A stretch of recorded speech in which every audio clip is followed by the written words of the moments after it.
Today we're going over the most brutal Ronin in Japanese history.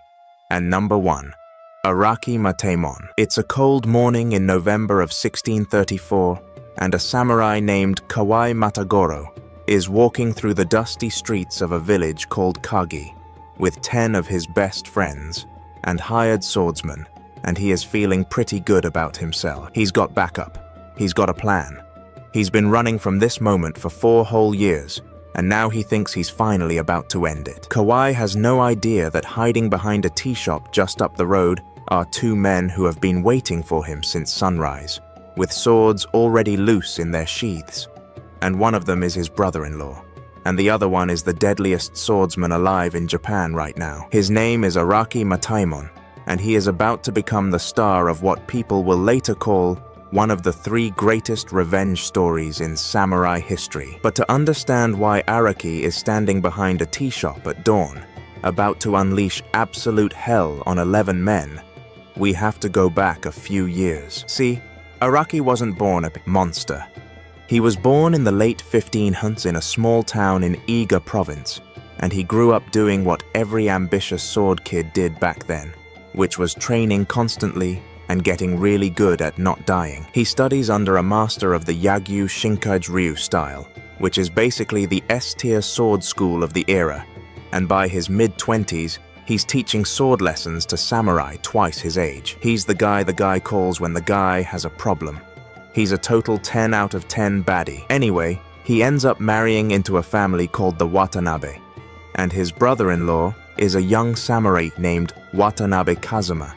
And Watanabe Kazuma is kind of a sweet kid, studies hard, trains under Araki, loves his older brother more than anything. His older brother's name is Watanabe Gendayu, and Gendayu is a retainer for a big daimyo up in Okayama, and he's basically living the samurai dream. Loyal, respected, decent with a blade, has a good position, has a family, nice guy. But everything changes in 1630. When a fellow retainer at the same castle takes a liking to Gendayu. And when I say takes a liking, I mean this dude Kawawaii Matagoro develops what history very politely calls an obsessive infatuation with him. Kawaii keeps trying to get close to Gendayu, and Gendayu keeps politely turning him down because Gendayu is not interested, and also he's got a job to do. But Kawaii does not take rejection well. Kawaii takes rejection the way a wet cat takes a bath. And one night after being turned down 1 too many times, something inside Kawaii snaps, and he corners Gendayu in a hallway of the castle and cuts him down, just murders him, in the castle, over a rejection. Bro, that's like not okay at all. The daimyo of Okayama is furious. This is a huge deal. You do not just murder your co-worker in a feudal castle in broad daylight. Kawaii is ordered to commit seppuku immediately, which is the honorable exit for a samurai who has done something horrible. And it's basically the only acceptable way to close this ledger. But Kawaii does not want to die. Kawaii has decided that his life is more important than honor, more important than justice, more important than the man he just killed. So in the middle of the night, Kawaii grabs his stuff and flees the domain and disappears into the countryside. He runs. He just runs. A samurai who murdered a fellow retainer and then bailed on his own seppuku. And that is how the manhunt begins. Back in the Watanabe household, Watanabe Kazuma gets the news that his beloved older brother is dead, murdered in a hallway by a lovesick coward who then ran off before he could face the consequences. And Kazuma is 15 years old. He's a teenager. He is not built for this. He cries, he rages, and then he does what any samurai kid in this situation is culturally required to do, which is he vows on his brother's grave that he is going to hunt Kawawaii Matagoro down to the ends of the earth and cut him in half. This is called katakiuchi, blood vengeance. It is not just allowed in Edo period Japan, it is legally sanctioned. You go to the authorities, you file the paperwork, you get a permit to kill a guy, and then you leave your life behind and you go hunting. But Kazuma is 15. He's a decent swordsman for his age, but he's not going to survive a fight against Kawaii and whoever Kawaii has hired to protect him. and Kazuma knows this, and the whole family knows this. So Kazuma turns to the only person in the world he trusts with his life, the only man alive who might actually be able to pull this off. His brother-in-law, his teacher, the sword saint of Iga, Araki Mataemon. And Araki looks at this crying teenager, and he thinks about his murdered brother-in-law, and about honor, and about the fact that a coward is out there breathing air he doesn't deserve to breathe. And Araki says yes. He walks away from his sword school. He walks away from his students. He walks away from his career, because family comes first, and vengeance is a family duty. And now there are two of them. Meanwhile, Kawawaii Matagoro is not exactly hiding under a rock. See, Kawaii has a well-connected uncle named Kawaii Jinzaemon, and Jinzaemon is a Hatamoto, which is a direct retainer of the shogun, which is like being close friends with the president. So instead of laying low, Kawaii's uncle hides him in Edo, right under the shogun's nose, and starts pulling strings to protect him. The authorities in Okayama want Kawaii's head. The authorities in Edo protect him. It becomes a whole political mess. Karumba. And for 4 years, Araki and Kazuma chase this guy. They follow rumors. They follow tips. They travel from village to village and city to city. Araki teaches Kazuma along the way, sharpening him into an actual swordsman, turning grief into technique. And Kazuma grows up on the road with a single face burned into the back of his eyelids. By 1634, the uncle in Edo can't keep hiding Kawaii forever. Word gets around. People start whispering. Araki has spies. Araki has friends in every sword school in Japan. And eventually a tip comes in. Kawaii has been spotted heading west. He's going to Iga province of all places, because he's got some family connection out that way, and he thinks the mountains will hide him. Iga province. Araki Mataemon's home turf, the absolute worst place on earth for Kawawaii Matagoro to be walking through. Araki reads the tip, and he smiles for the first time in 4 years, because he knows exactly which road Kawaii will have to take. There is only one good route through the pass, and it goes directly through a village called Kagi, and there is a crossroads at Kagi, where you can see anyone coming from a mile away. And Araki knows this crossroads.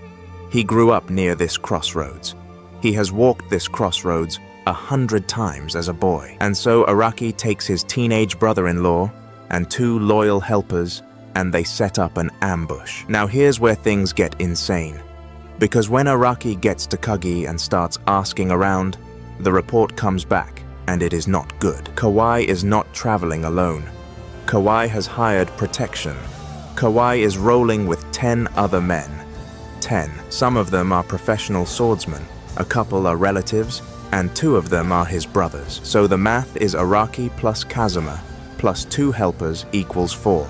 Kawaii plus his crew equals 11. It is 4 against 11, and 1 of the 4 is a teenager, and 2 of the 4 are basically just there to hold the perimeter. So really it is Araki and Kazuma against 11. Yikes. But Araki has been preparing for this exact moment for 4 years. He has trained Kazuma. He has scouted the ground.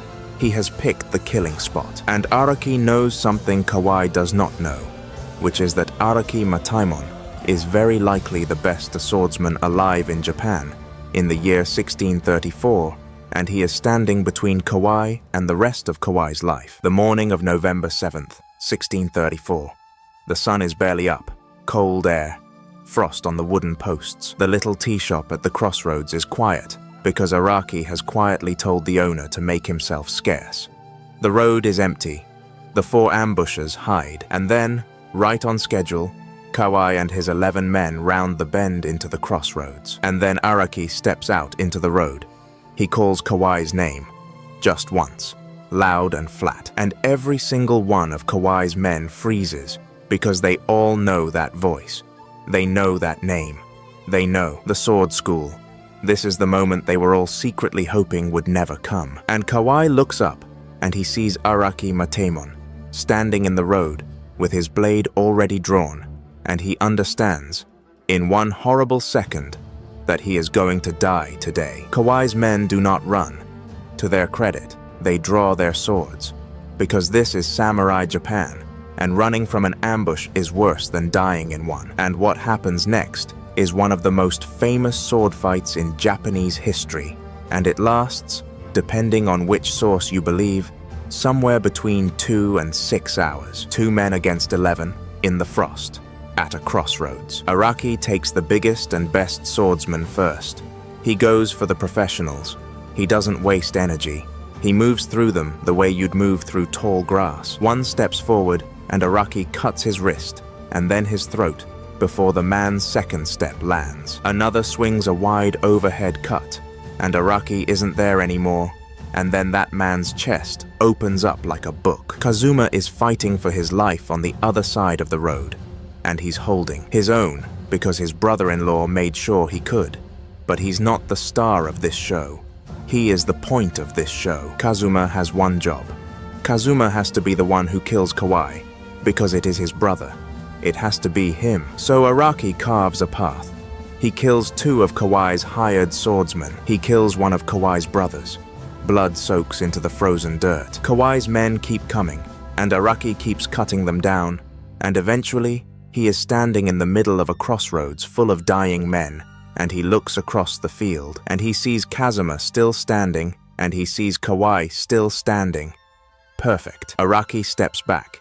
He lowers his sword, and he lets his 19-year-old brother-in-law walk across the corpses toward the man who murdered his older brother. This is Kazuma's moment. Araki has spent 4 years building this exact instant for this exact kid, and Kazuma walks up to Kawawaii Matagoro with tears in his eyes and a sword in his hand, and he says his brother's name out loud, and Kawaii raises his blade, and they fight. Now, Kawaii is not a bad swordsman. Kawaii was a real samurai. He trained his whole life, but Kazuma has been trained by the deadliest swordsman in Japan, and Kazuma has spent 4 years dreaming about this, and Kazuma has nothing in his head except his brother's face. Ultra instincts kick in. Kazuma is faster than he has any right to be. He beats Kawaii's guard down. He drives him back. He gets inside his reach, and then he cuts him down. He kills the man who killed his brother. He does it himself.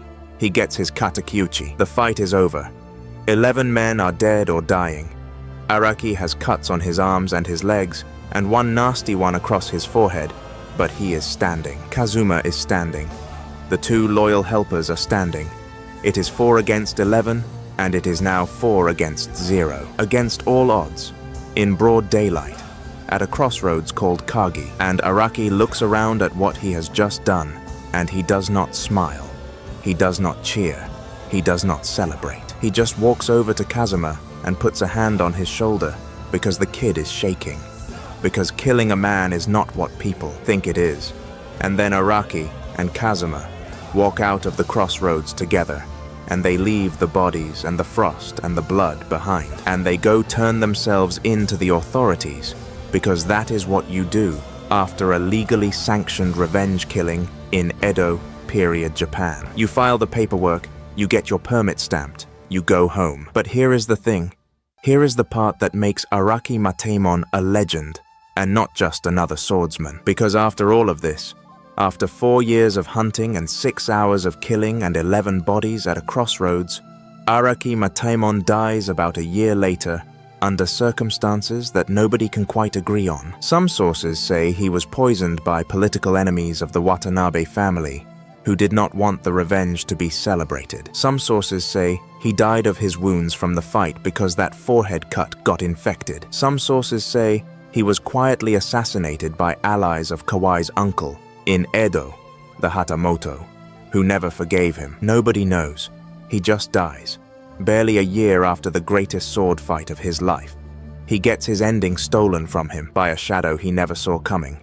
Bro just couldn't retire. His name is carved into the annals of samurai history as one of the 3 greatest revenge tales, alongside the 47 Ronin and the Soga brothers. And the fight at Kagi Crossroads becomes a kabuki play, and a woodblock print, and a stage drama, and eventually a movie. Kazuma lives on, gets adopted by a lord, has a whole career. The kid Araki, made into a swordsman, keeps carrying the sword Araki taught him to hold.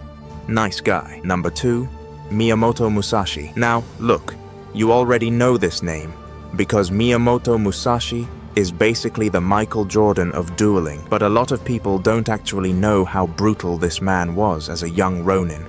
And I mean brutal in the specific technical sense of he killed a lot of people in ways that would get you put on a list today. So let's do this properly. It's the year 1600, and a 16-year-old kid named Miyamoto Musashi is standing on a battlefield called Sekigahara, which will decide the fate of Japan for the next 250 years. He's on the losing side. His entire army is being cut to pieces around him. He watches men he knows die in the mud, and Musashi walks off that battlefield with a sword and no lord and nowhere to go, which makes him, officially, a Ronin, a masterless samurai, the most dangerous kind of person in feudal Japan. Because a Ronin has nothing to lose, Musashi decides right then and there that he is going to become the greatest swordsman who has ever lived. And unlike literally everyone else who has ever had that thought, Musashi has the horrifying talent to actually do it. He wanders Japan for years. He challenges every sword school he can find, and he starts collecting duels the way some people collect stamps. Duel 1. He is 13 years old, before Sekigahara, and a wandering swordsman named Arima Kihei posts a sign in Musashi's village saying he will fight anyone. Musashi, who is 13, writes his name on the sign. Arima laughs. Musashi shows up to the fight with a wooden staff. Arima shows up with a real sword. Musashi charges him, tackles him to the ground, and beats him to death with the staff. He is 13. Arima's brains are on the grass. Musashi goes home for dinner. Bro. Duel 2, 3, 4, and so on. Musashi keeps traveling. He fights schools. He fights masters. He fights entire lineages. There is a famous incident where he shows up to a sword school called the Yoshioka in Kyoto, which is basically the most prestigious sword school in Japan at the time, and he beats the head of the school in a duel. So the school's second son challenges him to a rematch. Musashi kills him too. So the school decides they have had enough of this, and they lure Musashi to a duel in a field outside the city, and they show up with the school's 12-year-old heir, plus about 80 armed men, because the plan is to just murder him. Musashi shows up early, hides in the trees, and when the entourage arrives, he charges out of the trees, cuts down the 12-year-old first, because that ends the school's bloodline, and then fights his way out of an ambush by 80 men. He escapes. He wins. The Yoshioka school is over. It never recovers. He was one guy. He was 21. Anyway, Musashi keeps this going for years. He fights a monk who wields an bandai iron staff and beats him unconscious. He fights the shogun's own weapons master and wins. He fights a chain sickle guy who is famous for being unbeatable with a kusarigama, and Musashi throws a short sword through his chest before the chain can wrap. He is not a normal person. He has, by the end, fought over 60 duels and won every single one. Everyone. Undefeated. But the duel everyone knows, the one that gets him into every history book, is the one against Sasaki Kojiro on Ganryu Island in 1612. Kojiro is Musashi's mirror. He is a young genius swordsman with an odachi called the Drying Pole, a sword so long it should not be usable as a weapon, and yet Kojiro wields it like a fishing rod. Kojiro is undefeated too. The duel is arranged on a tiny island between two provinces. It is the fight of the era. Musashi shows up hours late, on purpose. He is playing head games. On the boat ride over, he carves a wooden sword out of a spare oar, because he has decided he does not need a real blade to kill this man. He steps onto the beach, furious. Kojiro draws the drying pole and throws the scabbard into the surf, and Musashi looks at him and says, very calmly, "You've already lost, because a swordsman who throws away his scabbard has no plan to sheathe his sword again." And then they fight. Kojiro is fast. His nodachi comes down in an arc that would split a man from crown to belt. Musashi steps inside the arc, at the exact edge of the sword's reach, and he brings the oar around, and he crushes Kojiro's skull in a single strike. Kojiro drops, blood on the sand. Musashi bows, walks back to his boat, and rows away before the tide comes in. He never really loses again. He never really fights again either. He gets old. He writes a book about sword fighting called The Book of Five Rings, which people are still quoting on business podcasts today. He becomes a painter and a poet. He lives in a cave at the end of his life, and he peacefully passes away, quietly observing the beauty and order of the world. After 60 duels, after a river of bodies, he gets the death Araki Mataemon should have gotten and didn't. Number 3. Fuma Kotaro. Now this dude is different, because Fuma Kotaro is technically a ninja, but he is also very much a Ronin-adjacent bandit warlord, and he is one of the most terrifying human beings in the entire Sengoku period. And honestly, the fact that he does not get more attention is criminal. Fuma Kotaro is the 5th leader of the Fuma clan, and he leads a gang of about 200 bandits, pirates, thieves, ninjas, and generally bad people out of the mountains of Hakone in the late 1500s. He is 7 feet tall, according to legend, which is basically Shaquille O'Neal in a period where the average man was about 5'2". He has fangs, according to legend, which is probably an exaggeration, but nobody wrote this stuff down while they were laughing. He looks, according to the people who saw him and lived, like a demon out of a bad dream. Fuma works for the Hojo clan, one of the big warlord families of the era, and his job is to be the guy the Hojo point at their enemies when they need something horrible to happen. And his masterpiece, the thing that puts him in this video, happens on a night in 1580, when the Hojo are at war with a rival clan called the Takeda, have set up a big army camp on the banks of a river, and they are about to launch an attack, and the Hojo cannot beat them in open battle. So the Hojo call Fuma, and Fuma smiles. That night, Fuma takes about 200 of his men, and he crosses the river in the dark and infiltrates the Takeda camp. But he does not attack, not yet. He splits his men into small groups, and he has them sneak into the camp and change into Takeda uniforms and mingle. They tie the horses' bridles together in the dark. They cut tent ropes. They move weapons around. They wait. And then, in the middle of the night, at a signal, Fuma's men start screaming that they are being attacked, and they start slashing at the sleeping Takeda soldiers. And the Takeda wake up in total chaos, and they cannot tell who is Fuma and who is Takeda, because everyone is wearing the same uniform in the dark. And so the Takeda start killing each other. All night, they just kill each other.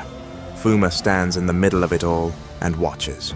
Thousands die. By dawn, the Takeda army on the river is a smoking ruin, and the Hojo have not lost a single man. And Fuma Kotaro slips back across the river with his 200 bandits and disappears into the mountains. Yikes. Fuma keeps this going for years.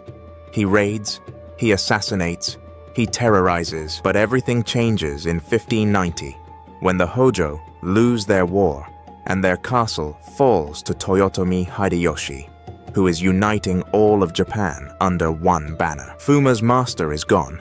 Fuma is now officially a Ronin, a masterless demon in the mountains with 200 killers behind him. And he does not go quietly. He turns to piracy. He turns to banditry. He raids the shipping lanes of the new shogunate, and he becomes such a menace that eventually the shogun himself puts a bounty on his head. And Fuma's luck runs out in the year 1603, when a rival ninja named Kosaka Jinai, who has a personal grudge against him, betrays his location to the shogun's men. Fuma is captured. He is dragged to Edo, and he is publicly beheaded in front of a crowd. 7 feet of demon on his knees, ended by a single stroke. Bro just couldn't retire. And that's our list. 3 of the most brutal Ronin in Japanese history. 4 years of hunting at a crossroads and 6 hours of blood. 60 duels and a wooden oar on a beach. And 200 bandits screaming in the dark by a river. If you liked this one, and you want more stories about samurai, warriors, outlaws, and generally the most epic deaths in history, go ahead and hit that subscribe button and smash that like. And let us know in the comments which one of these 3 you'd least want to run into on a dark night in old Japan. Because honestly, for me it's Fuma. The fangs are a lot. Anyway, thanks for watching, and I'll catch you in the next one.